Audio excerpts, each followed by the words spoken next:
Welcome to another Radio Who, What, Why podcast. In San Francisco, I'm Peter B. Collins. Now, I don't happen to be a regular patron of Walmart. There isn't one close to me.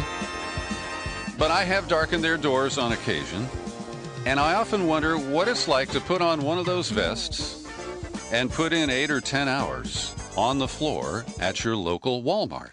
Well, Hugo Meunier, who is a Quebec-based journalist, he wrote for 10 years at La Presse and was also director of digital content for Quebecor. And his specialty is immersion journalism, or infiltration, or going undercover.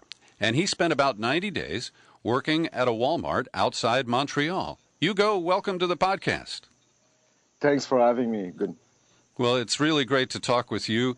And your book, I think, is a first-person account of what it's like to work for minimum wage for the largest retailer in the world. And tell us what prompted you to try this. You're kind of a serial infiltrator. One of your most famous was that you snuck into Justin Trudeau's wedding and covered it. So why did you choose Walmart as your next target? But mostly because Walmart was in Quebec for 20 years the moment I decided to go inside Walmart. And because basically everything has been said on about Walmart. At first, when the company come in Quebec, a lot of people demonize Walmart. They said they will eat all the small company around, which it does in kind of a way for a lot of a shop. And the idea was, okay, now that we talk a lot about Walmart at first when they arrive, what's more to say? And I talked to the main idea was from, I have someone in my family who worked for Walmart for 15 years, and she was complaining at the Christmas party about air condition, about the amount of work that she has to do every day for a pitiful salary. And I decided to, why not going there? Because my reality was so far from that. We were planning the Christmas party at La Presse, which was it was indecent how many money that we put in that party. And I was comparing with my my relative, and she was saying, yeah, but we have nothing. They just gave us some chip from the store and all the stuff. And I said, yeah, well, maybe there's something to do about the job, but it was not. The main idea was not to demonize Walmart. I think that job was already have been done before. The main idea was to put my shoe in the same as an employee who worked at the minimum wage, which I do for 3 months at the full time. Which it was a pretty intense experience. It feels strange to work that much for so less money. Yeah. Well, and the psychology of all of it, I think, is fascinating. You describe in the book how in the very beginning, the job application includes a kind of personality test.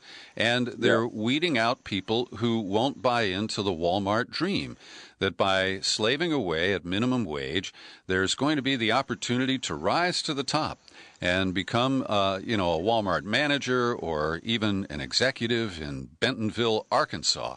And, of course, the numbers don't bear that out, but that doesn't prevent them from dangling the promise. No, I think it's mostly the pure definition of the American dream, because when we get there at first for the interview, we were in the basement of the store, and so we were a dozen of candidates, and there's 3 manager who come with their tie and their nice shirt, and they were with their pad, and they were taking notes. It was really serious, and I underestimate how serious it was to get to Walmart. I thought it would be a piece of cake, but they take the exercise so seriously. We were there for 2 hours, and there's a lot of personality tests. They want to see if you are a good follower, someone who will they want yes men. They don't want people who will ask too much question, I guess. And they kind of talk to you about this impossible fact that one of the future CEO of Walmart could be in that room, which in reality it's not happening, because I think everybody who work at the higher level in Walmart are people who have degrees and diploma in great university in the United States, MBA and all the stuff. So they were starting to sell a dream, which is not possible. And also I have this image of I get in Walmart. It's somewhere in between.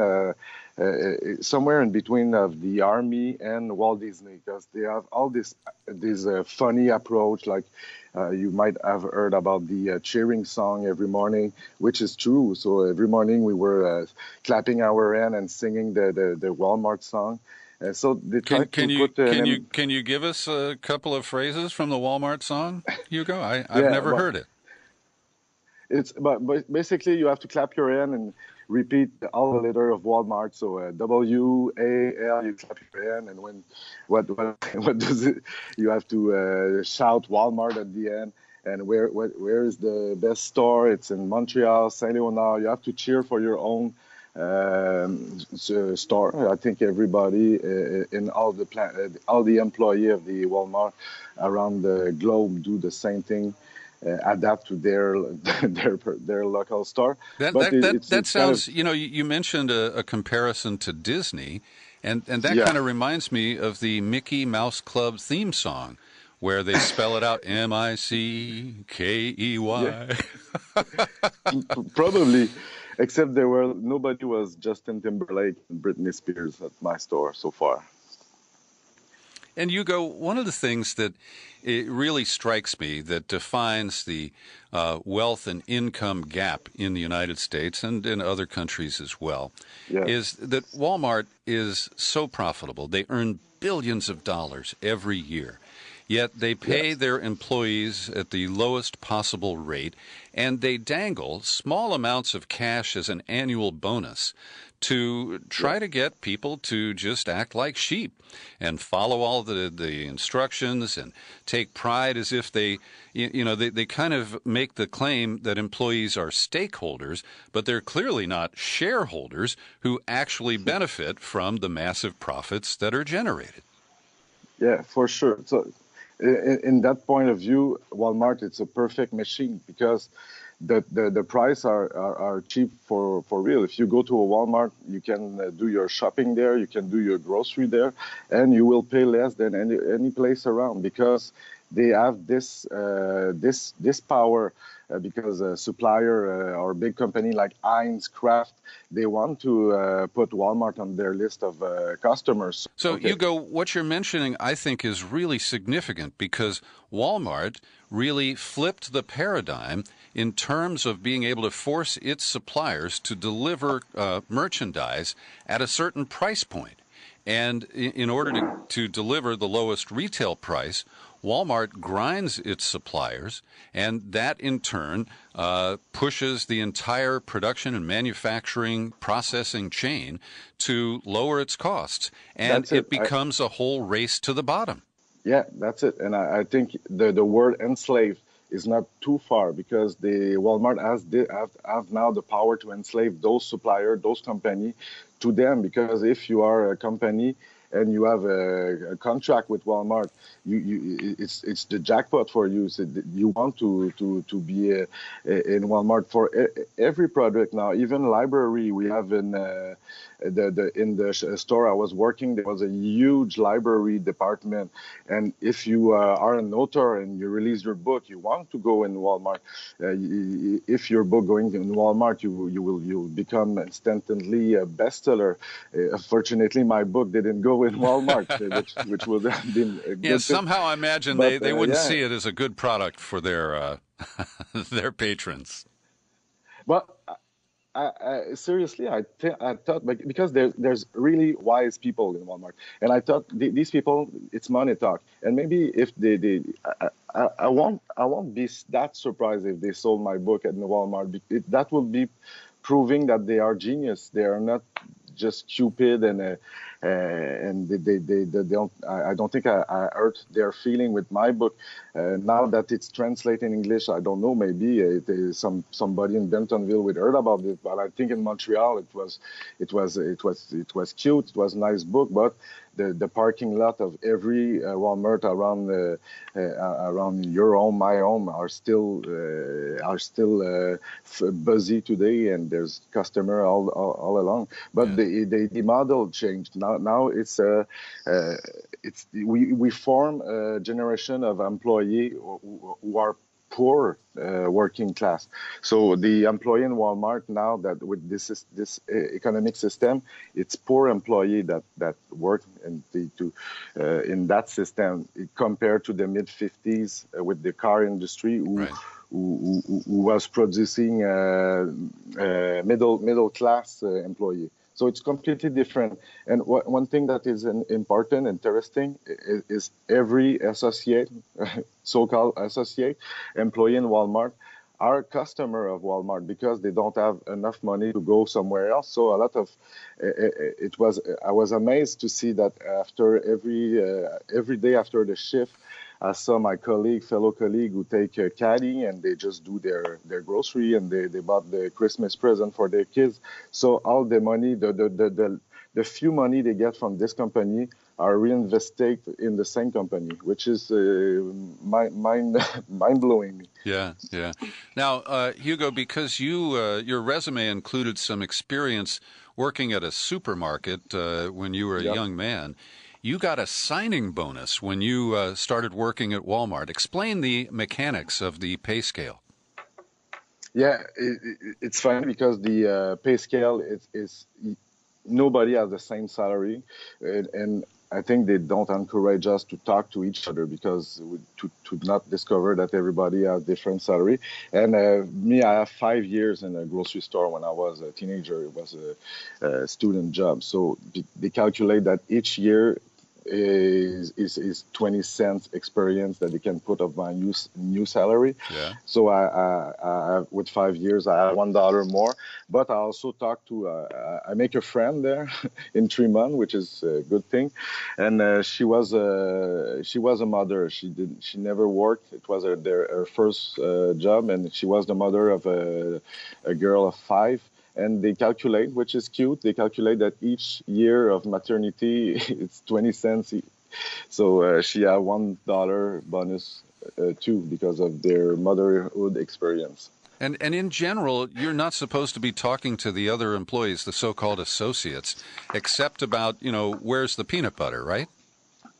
Yeah, they don't encourage to talk about our condition, and of course my job as an infiltrator was to be low profile as possible. So I did not. My boss at La Presse warned me to not talk about union, to not be the local Che Guevara of the store. So to be the more low profile possible. And I was there 3 months, and we never speak of salary. We never speak of union.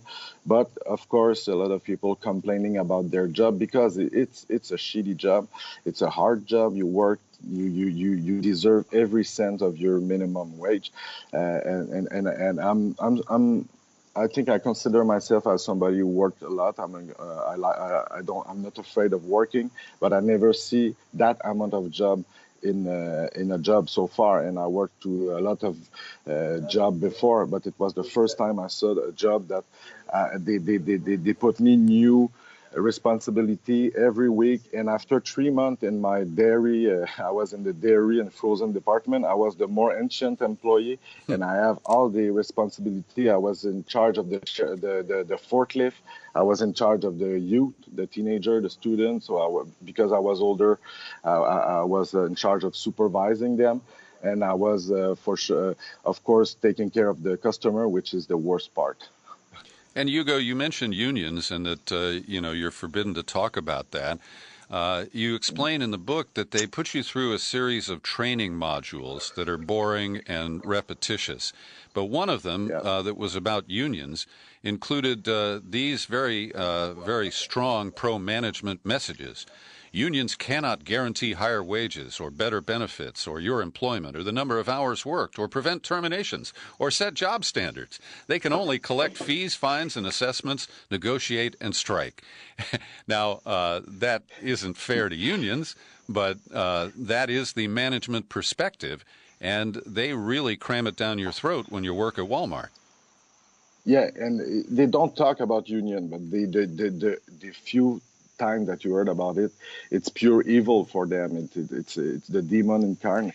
And what the line of Walmart always been the same. It's union. They don't work for the employee. They work for themselves. They are a business, which is some of those idea might be a little bit true to some field in our era.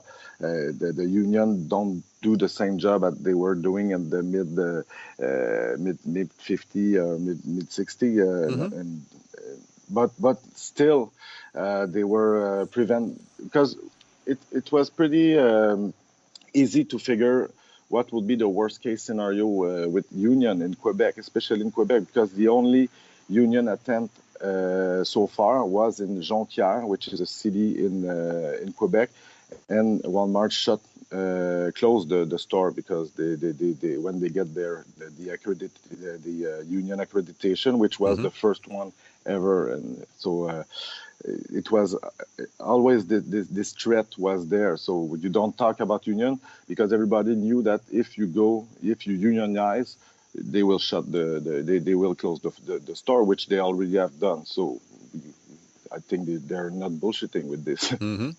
And Hugo, how do they use corporate headquarters to mess with your head? For example, do they repeatedly say, "Well, Bentonville won't like this"? Well, in Bentonville, we couldn't even talk about this. Do they use the remote executives and company brass in this kind of mythical way to browbeat the employees? Yeah, yeah. You understand after 1 or 2 weeks that the manager on the store on the floor, they are not controlling nothing. At first, when you arrive there, you have there's manager in every department, and there's the main the director of the store. But after a while, you understand that they are just puppet for people up there in Bentonville, and at our first for us, they have this head office in Canada, so it was always the Toronto people from Toronto. They come to visit the store, so we have to clean all the store. We have to prepare for their visit. Sometimes it was a surprise visit, so we have to working fast.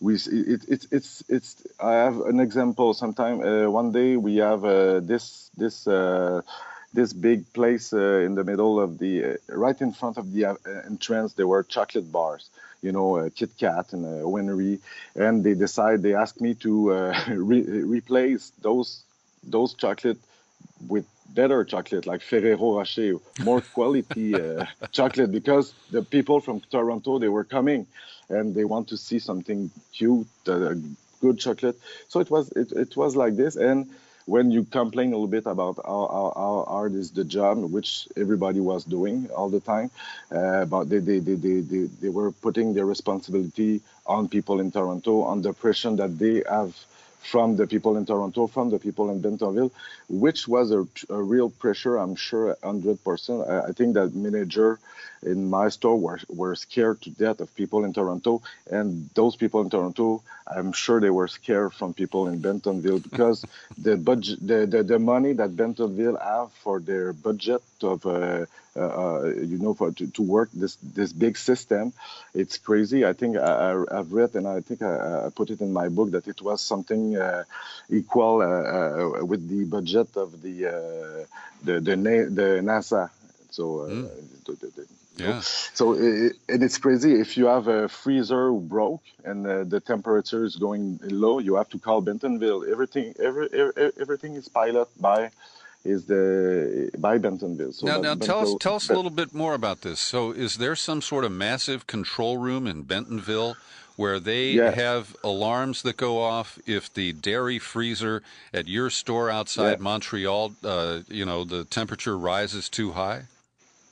That's correct. If there's a freezer broke, you have to call Bentonville. So it's the first time.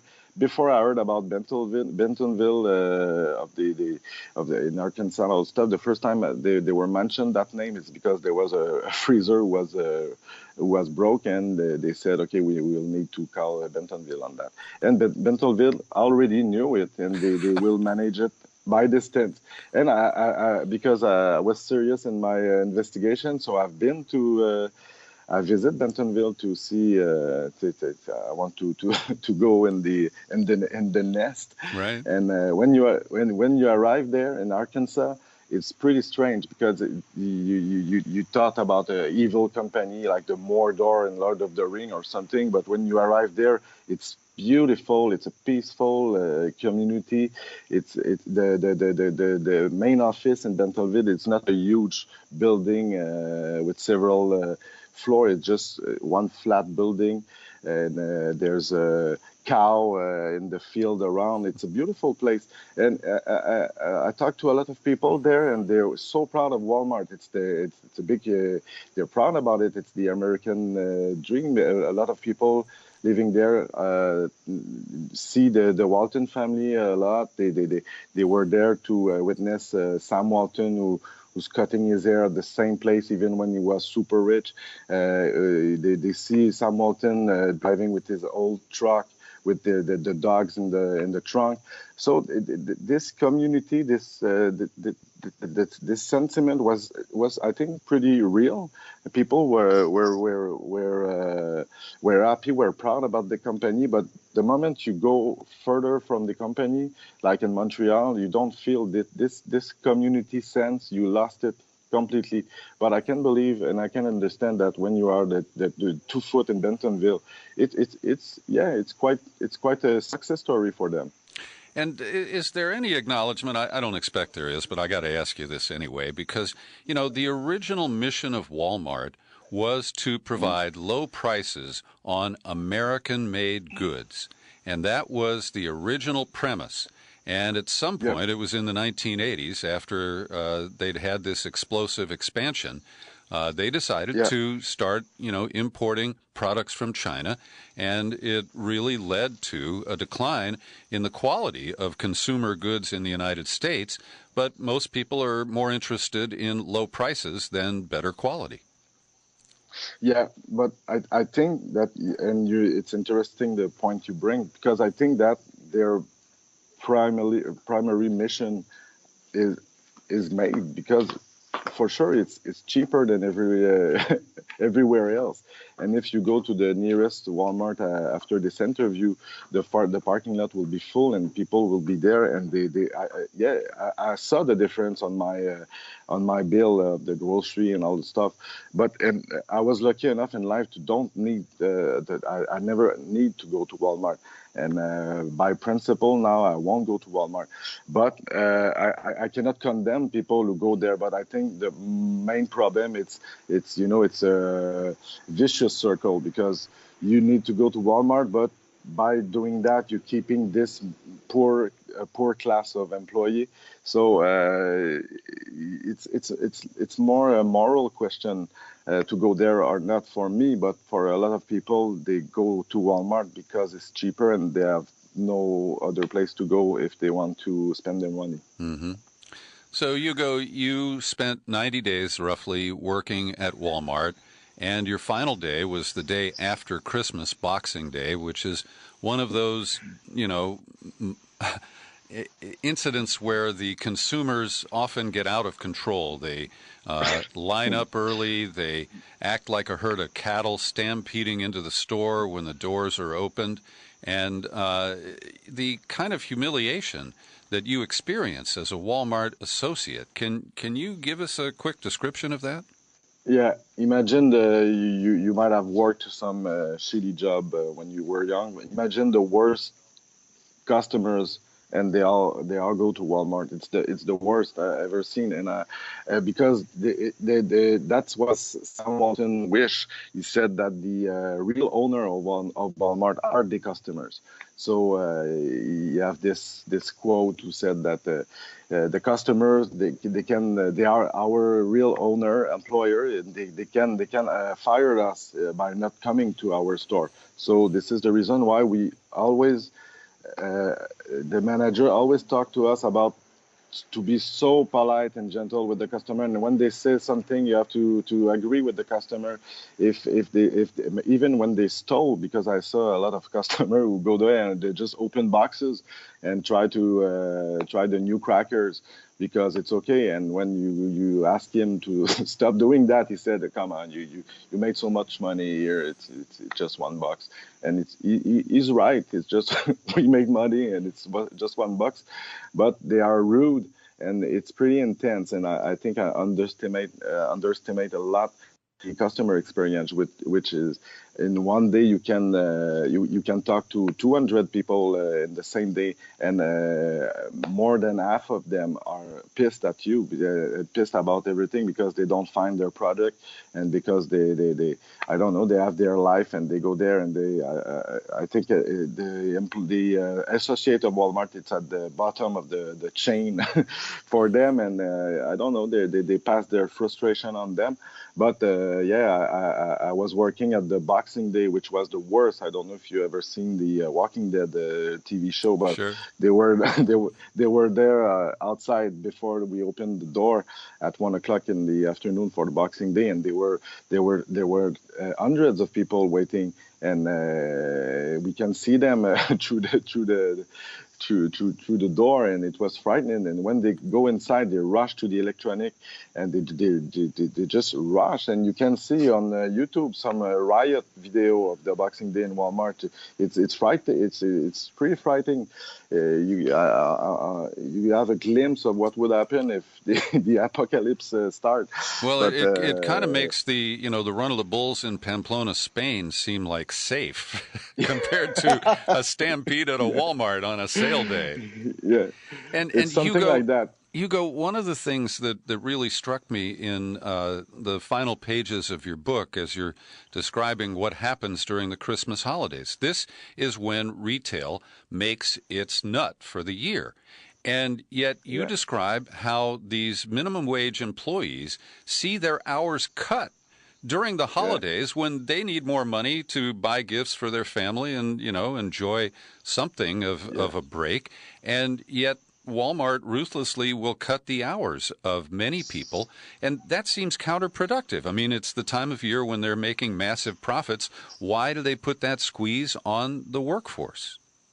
Yeah, I never seen that before, and I was surprised because I thought it was something that happening only this year, and that was a special moment or something. But older employee told me that no, it's like that every year because they want to fit in their budget, so they're starting to cut just before Christmas, and I was looking for a reason to drop this job because after 3 months, my boss at La Presse, she said, okay, it's enough, come back, and so I have to put my resignation, but.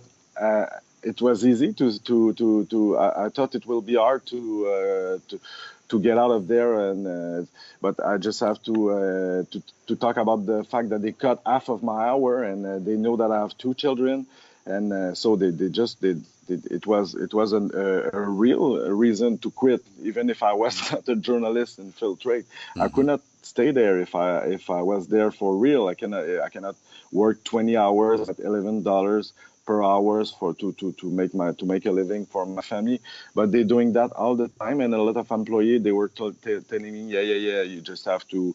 It's a rough period, but after Christmas they will get their budget and they will be fine. We'll get the maximum hours. Now, I understand that after your 90-day stint there at Walmart, and just to be clear to our listeners, you were still being paid as a journalist, you actually Yeah. donated your Walmart earnings to charity. Yeah, ethically, I cannot have the two salary, so I give it all, which was nothing. It was $4,136 for 3 months, but full time work, which I lucky enough to have more than that at my job at La Presse. But yeah, ethically, we cannot keep it, so I donated to charity organization in Montreal. Not the Walmart Foundation? They don't need my help. Very good. Well, Hugo, I have enjoyed talking with you. Thanks for sharing your experience. And I want to recommend your book. It's a short read, and the voice of the book is fun. You have a kind of lighthearted approach to this very sinister work environment, and I think that makes for a very interesting read.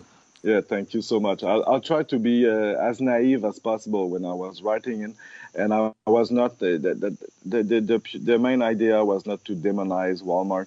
It was just to talk about the employees that work in Walmart, which we should be grateful to have them, and we should be gentle when we go there because they are not earning enough to get the fussy client and rude client. The book is Walmart, Diary of an Associate, and we've been talking with Hugo Meunier. Thank you, Hugo. Thank you very much. Thanks for listening to this Radio Who, What, Why podcast. Send your comments to Peter at peterbcollins.com. And if you're in a position to support Who, What, Why, consider making a contribution to support the investigative journalism here.